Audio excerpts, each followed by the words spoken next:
এখনও নেভেনি সন্দেশখালির আগুন, বরং যত সময় গড়াচ্ছে আরও ভয়ঙ্কর হচ্ছে সব অভিযোগ। অভিজ্ঞতার কথা সামনে উঠে আসছে।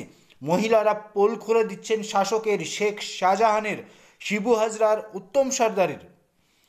রেশন দুর্নীতি থেকে শুরু করে দীর্ঘদিন ধরে নারী নির্যাতনের অভিযোগ সন্দেশখালির বুকে। রাজ্যের এই এলাকায় মহিলাদের আর্তরাদ শুনে গা ঝাড়া দিয়ে উঠছে বাংলার মানুষের। বাংলার মানুষ চাইছে সন্দেশখালির প্রতিরোধ আরও তীব্র হোক।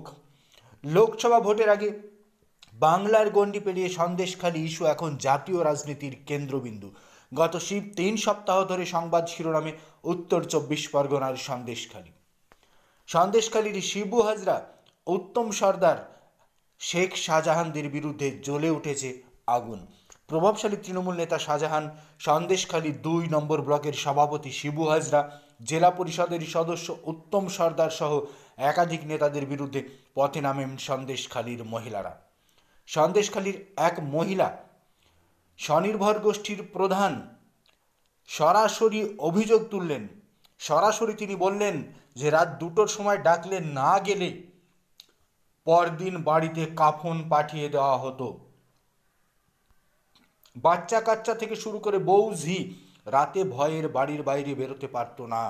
রাত 2টোর সময় বলছে অমুক জায়গায় যেতে হবে, মিটিং মিছিল করতে হবে, না গেলেই সাদা শাড়ি হাতে ধরিয়ে দেবে। স্বামী, ছেলে, মেয়ে, সন্তান সবাইকে নিয়ে আতঙ্কে রাত কাটাতে হচ্ছে। তাদের উপর অত্যাচার হতো। প্রধান বললেন, দিনের পর দিন এই অত্যাচার চলেছে।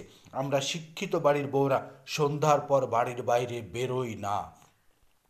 বিস্ফোরক অভিযোগ তুলে ওই গোষ্ঠীর প্রধানের আরও দাবি, একটা কাজ চাইতে গেলে শর্ত দেওয়া হয় যে আগে ওদের প্রতিশ্রুতি দিতে হবে যে ওরা যা বলবে সেটা করতে হবে, তবেই কাজের সুযোগ পাওয়া যাবে।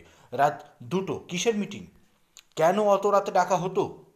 এই কথা শুনে পাশে দাঁড়িয়ে থাকা আর এক মহিলা বললেন, বোঝো না তোমরা কিসের মিটিং?